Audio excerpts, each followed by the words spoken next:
I'm not sure if it's a good thing or a bad thing. Instead of being called the Hardy Rooftop, it's actually generally called the Hardy Bar. As I said, I'm not sure whether to be flattered or appalled at my example. Dean, thank you for those words. And now it gives me the greatest pleasure to invite John to come speak to us.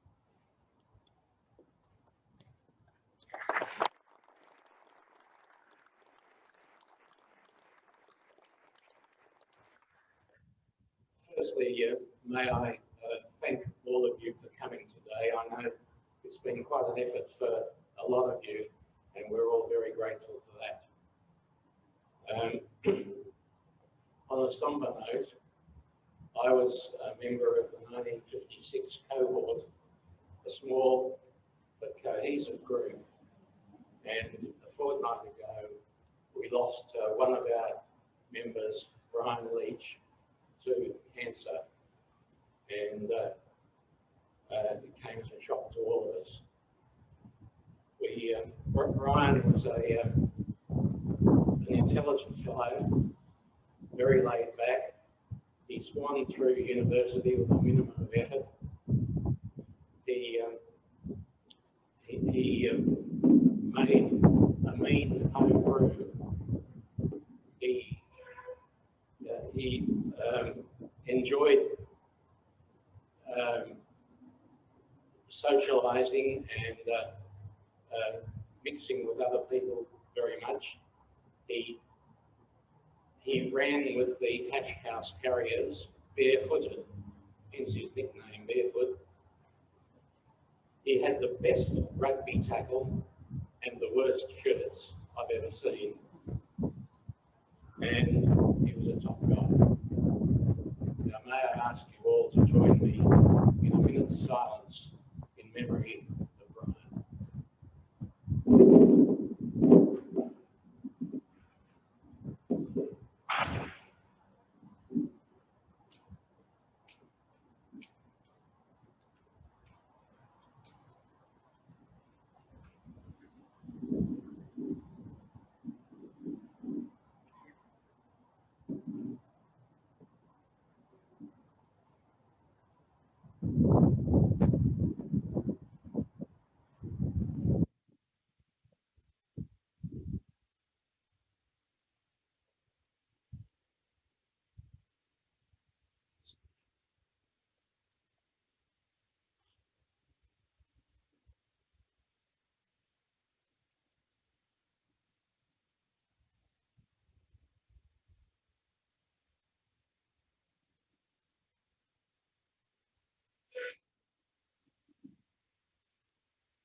Thank you.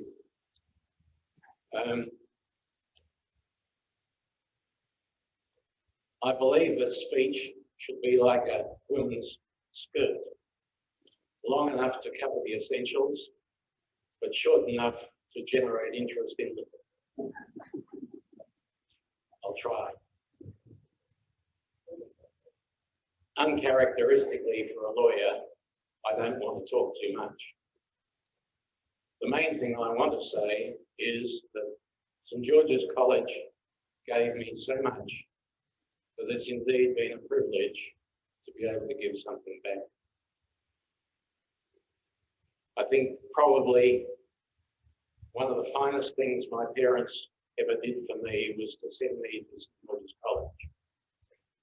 And for that, I'd like to pay tribute to my dear old friend Lionel Ward in Victoria, who was the college larrikin in the early 1950s and who recommended that to my parents.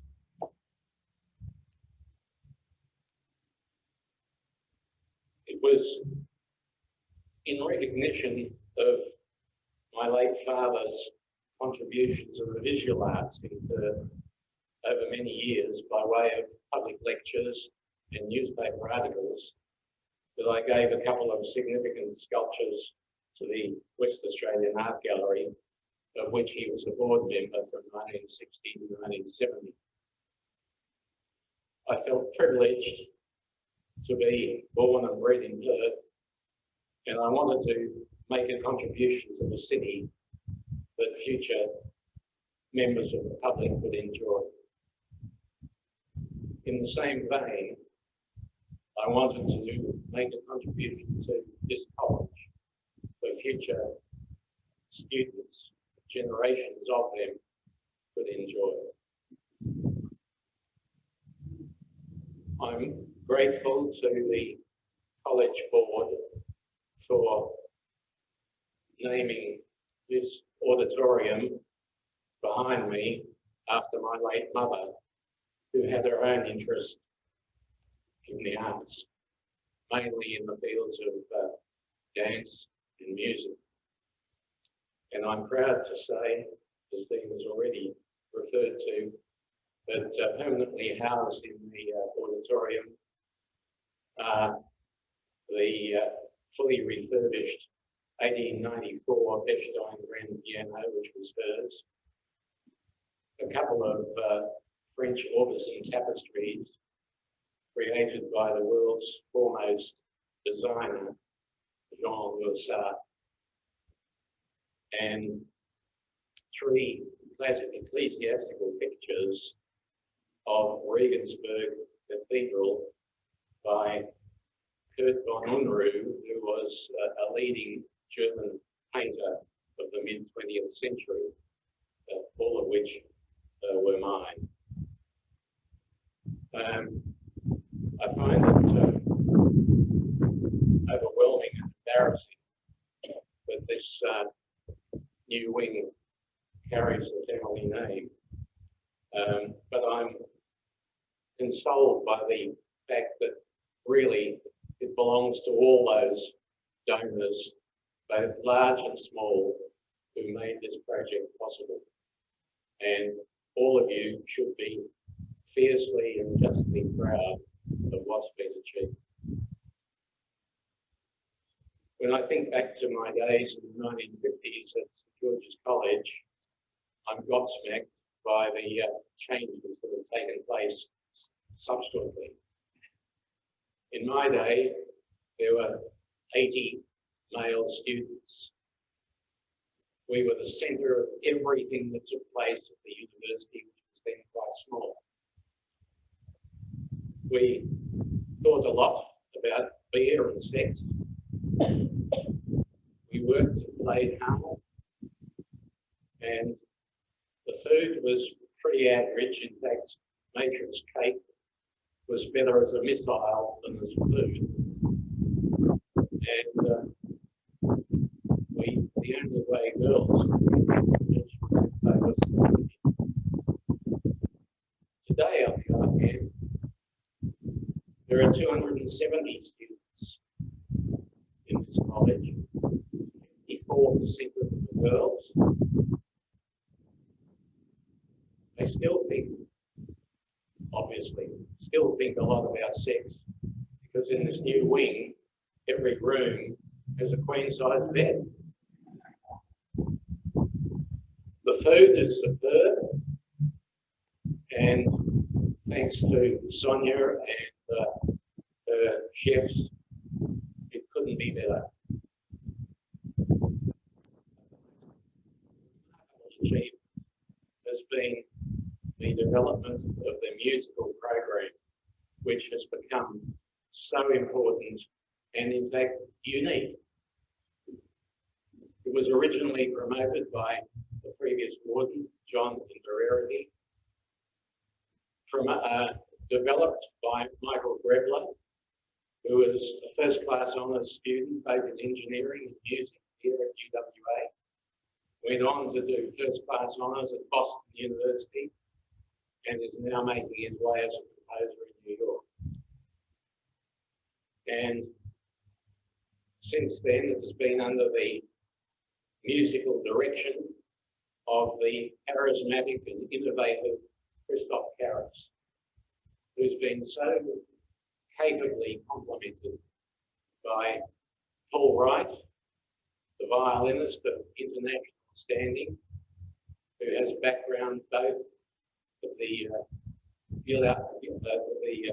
Guildhall in London and the Julia Gillard Foundation in New York.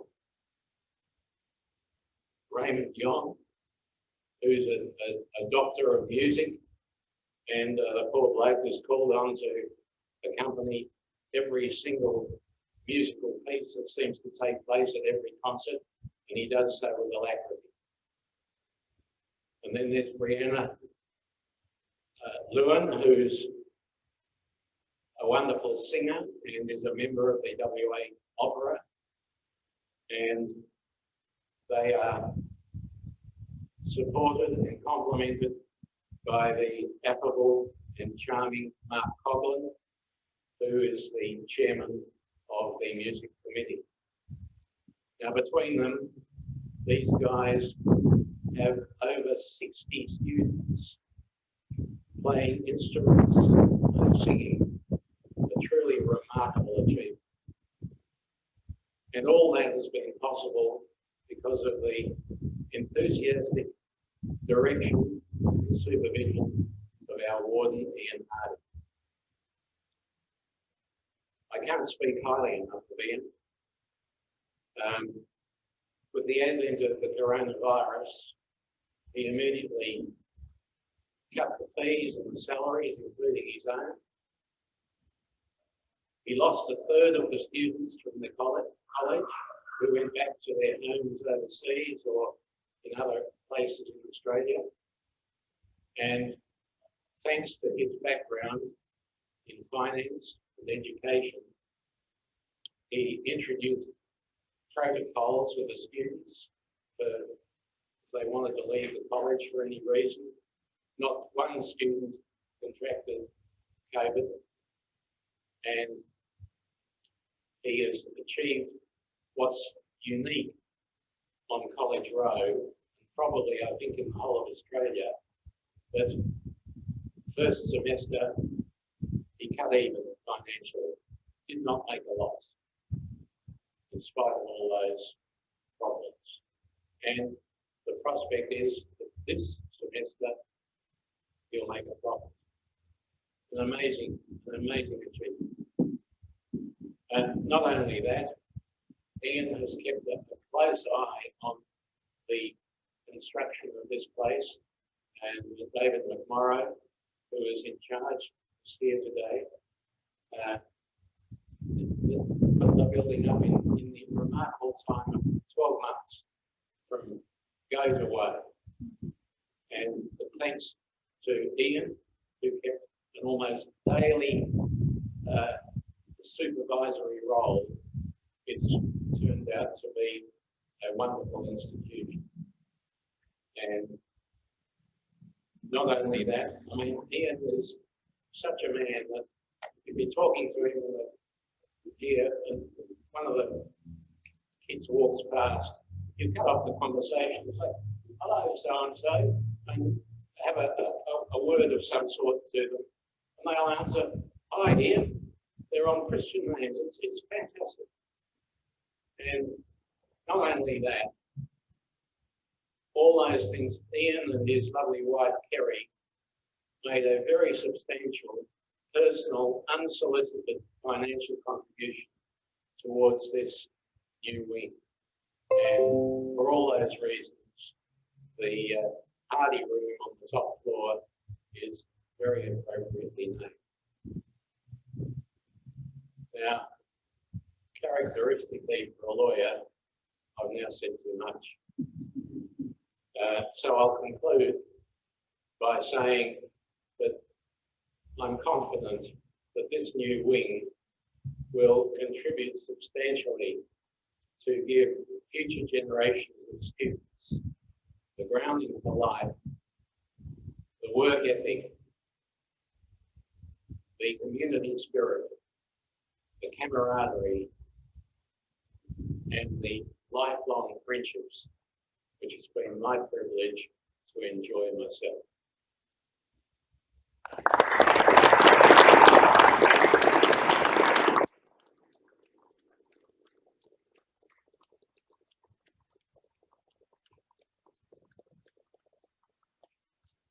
John, thank you. If I can now invite Rory Ardall to come and speak about that.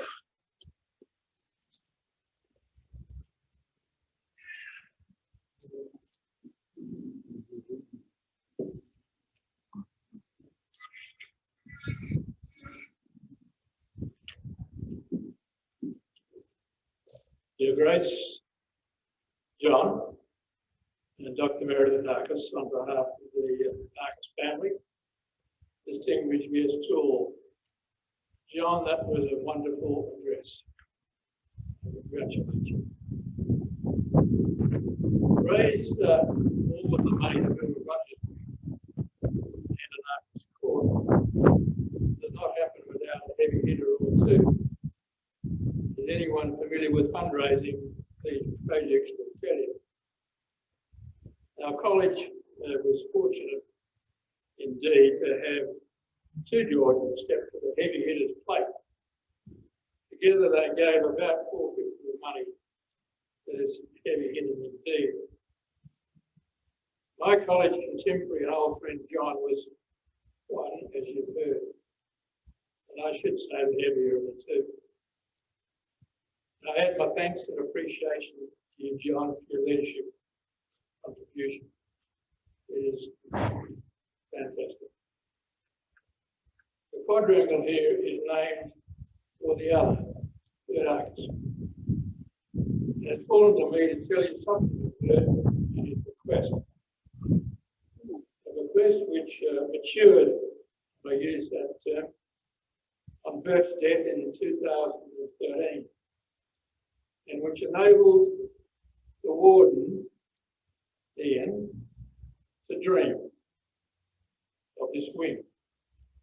A dream he articulated to all who would listen, and which ultimately challenged John to take up the cause, and in doing so, realised the dream. That is how it happened. Albert Lawrence Arcus, widely known as Bert, was born in Boulder in 1922. He excelled academically and athletically at Guildford Grammar School. He enrolled in the Faculty of Engineering Civil in 1940, entering the college in 1942. Bert took a keen interest in university affairs. In his final year, in 1944, he was captain of the University Boat Club and president of the Guild of Undergraduates. And that's the order in which I gave. With the B honours, Bert enlisted in the Army in January 1945, serving as a lieutenant in the Corps of Engineers until his discharge at the end of the war in November of that year. In 1946, he was awarded the Rhodes Scholarship for Western Australia and elected an honorary life associate of the Guild of Undergraduates. Sole representative of the National Union of Australian University in the inaugural Congress of the International Union of Students in Prague. At Oxford, Keble College, Bert studied modern greats for PPE, philosophy, politics, and economics, emerging after 5 terms with the BA Honours in 1949. From a reference letter on his college file, going to his academic one gathers that this was, and I quote, Josh, a remarkable achievement when he had not done languages, history, economics, or philosophy before. Indeed, the Oxford authorities at one stage considered it impossible. Unquote. Bert's engineering focus was on structural design, time study methods, and production planning and control. Early jobs included Assistant Trade Commissioner at the Australian Embassy in Tokyo and Jakarta, an executive of the Arcus refrigeration business here in Perth for a short time, but I think a little bit constrained by Perth. His next job was as the contracts officer, Department of Defence Production in Ottawa, Canada. where he wrote and administered aircraft contracts and audited financial and production reports. In 1957, Bert commenced doctoral studies at the University of California, Berkeley. And in 1958-59, he held a Ford Foundation pre-doctoral fellowship. He interrupted those studies to take a position as senior consultant at Management and Sciences Division with Touche Ross Bailey and Smart in New York. And that job involved advising clients on a wide range of business and technical problems, such as the Chrysler Corp on balancing assembly lines, the state of Hawaii on unifying accounts. Bert was awarded his PhD, Business Administration, Operations Research, and Accounting Economics in 1963. He then served for a time as a professional counsellor with the International Labour Office in Geneva, assigned to India. Returning to the States after a couple of years, he joined the Logistics Management Institute in Washington, D.C. as a senior research associate involved in the analysis of the Department of Defense logistics problems. Bert described his work as involving high-level projects concerning the supply systems of all the military services, requiring top-secret security clearance and occasional visits to the White House. One task involved writing the maintenance procedures for the Navy's aircraft carriers. In 1969, he left Washington to accept his final appointment as Professor of Production and Logistics Management in the College of Business Administration, University of Houston, Texas, where he remained for some years. In fact, he remained in Houston for the rest of his life. Bert died in Houston on the 5th of April, 2013, aged 91. His was a full, and as Albert Facey might describe it, fortunate life. With the more chances he took, the luckier he became. I met Bert when he visited the college in 1998 to advise our then warden Ben Derbyshire of his intention to leave the college some money, his will. As chairman of the foundation at the time, Ben handballed Bert to me. We became very good friends. Each year thereafter, when he visited Perth to catch up with family from his unit in Windsor Towers, we would get together to discuss his affairs, and I will not go into that, and important matters such as the fortunes of the boat club. When it became apparent that Bert's intended endowment would be both substantial, I asked him why. He just smiled. I can remember these words as yesterday. My life as I lived it really began with St. George's College, Josh Reynolds, and my Rhodes Scholarship. That's all he said. Bert was an exceptional Australian, and his accomplishments stand as a beacon of light and possibility for those who follow him from this college and are prepared to take their chances too. It is fitting that he be remembered in this place.